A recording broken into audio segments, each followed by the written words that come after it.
বাংলাদেশে কিন্তু এখন একই সাথে দুটো ঘটনা ঘটছে। একদিকে দেশের শিক্ষা ব্যবস্থায় একটা বড় সংকট চলছে, আর অন্যদিকে ডিজিটাল শিক্ষার জগতে রীতিমতো বিপ্লব ঘটে যাচ্ছে। চলুন এই অদ্ভুত বিরোধাভাস বা প্যারাডক্সটা একটু ভেঙে দেখা যাক। শুরু করা যাক শুধু একটা সংখ্যা দিয়ে, 288:1। এর মানে কি? মানে হল প্রতি 288 জন ছাত্রছাত্রীর জন্য আইসিটি শিক্ষক আছেন মাত্র একজন। হ্যাঁ, ঠিকই শুনছেন, এটাই বাংলাদেশের মাধ্যমিক স্কুলগুলোর বাস্তব চিত্র। আর এই একটা সংখ্যাই কিন্তু আমাদের আজকের আলোচনার পুরো সুরটা বেঁধে দেবে। তো চলুন প্রথমে একটু ক্লাসরুমের ভেতরে ঢু মেরে আসি। দেখি আমাদের দেশের প্রথাগত শিক্ষা ব্যবস্থার আসল অবস্থাটা ঠিক কীরকম, এর ভিত্তিটা কতটা চাপের মুখে। ব্যাপারটা কিন্তু শুধু শিক্ষক কম থাকা নিয়ে না, এখানে সুযোগের একটা বিশাল বৈষম্য আছে। এমইসিএস প্রেসের একটা সমীক্ষা থেকে জানা যাচ্ছে, গ্রামের দিকে যদি তাকাই সেখানে 46 জন ছাত্রছাত্রীর জন্য কম্পিউটার আছে সির্ফ একটা, আর শহরে সেখানে অবস্থাটা একটু ভালো, প্রতি 22 জনের জন্য একটা। তার মানে কি দাঁড়ালো? ডিজিটাল বাংলাদেশের স্বপ্নটা কিন্তু শহর আর গ্রামের জন্য এখনও একরকম নয়, তাই না? আচ্ছা, একদিকে তো কম্পিউটারই কম, তার উপর আর একটা বড় সমস্যা হল শিক্ষকদের যোগ্যতা।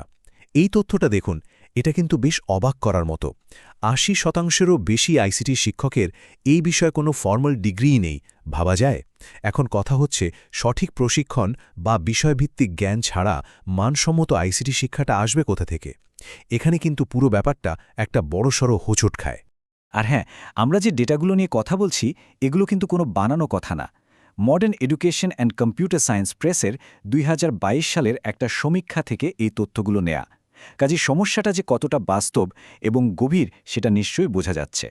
এই যে ক্লাসরুমের সমস্যাগুলো আমরা দেখলাম, এটার প্রভাব কিন্তু শুধু স্কুলের চার দেয়ালের মধ্যে আটকে নেই। এর ধাক্কাটা গিয়ে লাগছে একেবারে আমাদের অর্থনীতিতে, বিশেষ করে টেক ইন্ডাস্ট্রিতে। চলুন দেখা যাক কিভাবে। আর সেই ধাক্কার সবচেয়ে বড় প্রমাণ এই সংখ্যাটা 40%। বিআইডিএসের একটা গবেষণায় দেখা গেছে, বাংলাদেশের আইটি কোম্পানিগুলোর প্রায় 40% পোস্ট খালি পড়ে আছে। একবার ভাবুন তো ব্যাপারটা, একদিকে দেশে এত বেকারত্বের কথা শোনা যায়, আর অন্যদিকে কোম্পানিগুলো কাজের জন্য লোকই খুঁজে পাচ্ছে না। কারণ যোগ্য লোক নেই। কিন্তু কেন এই অবস্থা? কেন যোগ্য লোক পাওয়া যাচ্ছে না? বিডিএসের গবেষক মঞ্জুর হোসেনের একটা কথাতেই ব্যাপারটা পরিষ্কার হয়ে যায়। তিনি বলছেন, আমাদের গ্র্যাজুয়েটদের বেশিরভাগই ইন্ডাস্ট্রির চাহিদা অনুযায়ী তৈরি না। তাদের যে ধরনের ট্রেনিং বা শিক্ষা দরকার সেটা তারা পাচ্ছে না। তার মানে মূল সমস্যাটা কিন্তু চাকরির অভাব নয়, সমস্যাটা হলো চাকরির জন্য তৈরি হওয়ার মতো দক্ষতার অভাব। এই যে একটা গ্যাপ তৈরি হয়েছে, মানে কোম্পানিগুলোর যা দরকার আর আমাদের তরুণেরা যা শিখে বেরোচ্ছে, তার মধ্যে একটা বিশাল ফারাক। অর্থনীতির ভাষায় একেই বলে স্কিলস গ্যাপ। আর এই স্কিলস গ্যাপটাই কিন্তু এখন আমাদের টেক ইন্ডাস্ট্রির এগিয়ে যাওয়ার পথে একটা বড় দেয়াল হয়ে দাঁড়িয়েছে। তবে কথায় আছে না, যেখানে সমস্যা সেখানেই সমাধান। আর এখানেই আমাদের গল্পটা একটা দারুণ মোড় নেয়। একদিকে যখন ফর্মাল এডুকেশন সিস্টেমে একটা বিরাট শূন্যতা তৈরি করেছে, সেই সুযোগেই কিন্তু আরেকটা জগৎ হুহু করে বড় হচ্ছে। প্রযুক্তি আর প্রাইভেট সেক্টর মিলে সেই গ্যাপটা পূরণ করতে নেমে পড়েছে। কতটা বড় হচ্ছে এই সংখ্যাগুলো দেখুন। আইএমআর গ্রুপের রিপোর্ট বলছে, 2024 সালে বাংলাদেশের অনলাইন এডুকেশন মার্কেটটা প্রায় $359 মিলিয়ন, আর ধারণা করা হচ্ছে 2033 সাল নাগাদ এটা গিয়ে দাঁড়াবে প্রায় $2.5 বিলিয়ন, মানে প্রায় 7 গুণ বড় হয়ে যাবে। এটা কিন্তু সাধারণ কোনো বৃদ্ধি না, রীতিমতো অবিশ্বাস্য একটা লাফ। আর বছরে বৃদ্ধির হারটা খেয়াল করুন, প্রায় 24.5%। এটাকে শুধু গ্রোথ বললে আসলে কিছুই বলা হয় না, এটা একটা বিস্ফোরণের মতো। এই গতিটাই বলে দেয় যে বাজারে এই ধরনের শিক্ষার চাহিদা ঠিক কতটা, আর এখানে সুযোগটাও কত বড়। কিন্তু হঠাৎ করে কেন এত চাহিদা বাড়ল? কেন অনলাইন শিক্ষার এই জোয়ার? এর পেছনে আসলে কয়েকটা বড় কারণ কাজ করছে।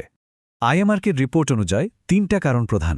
1 নম্বর হল সুবিধা আর সহজলভ্যতা, মানে ঘরে বসেই নিজের সময় মতো শেখা যায়। 2 নম্বর, সরকারের ডিজিটাল বাংলাদেশ উদ্যোগের কারণে ইন্টারনেট এখন আগের চেয়ে অনেক সহজলভ্য।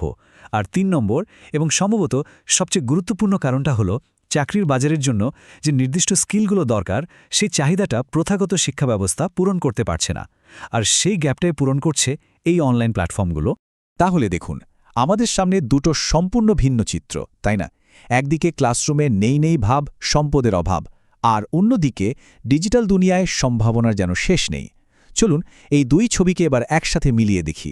সোজা কথায়, আমাদের শিক্ষা ব্যবস্থার যেই ফাউন্ডেশনাল ঘাটতিগুলো, সেই সমস্যাগুলো কিন্তু এই মাল্টি-বিলিয়ন ডলারের অনলাইন এডুকেশন মার্কেট তৈরি করে দিয়েছে। মানে একটা সংকট থেকেই জন্ম নিয়েছে আরেকটা বিশাল সম্ভাবনা। আর এটাই হলো বাংলাদেশের ডিজিটাল প্যারাডক্স। সবকিছু মিলিয়ে শেষে কিন্তু একটা বড় প্রশ্ন এসেই যায়। এই যে ডিজিটাল শিক্ষার এত বড় একটা জোয়ার, এটা কি আমাদের শিক্ষা ব্যবস্থার মূল সমস্যাটাকে, মানে ওই যে গোড়ার ফাটলটা, সেটাকে কি আসলেই সারাতে পারবে, নাকি এটা দেখতে সুন্দর একটা প্রলেপের মতো যা ভেতরের আসল ক্ষতটাকে কিছু সময়ের জন্য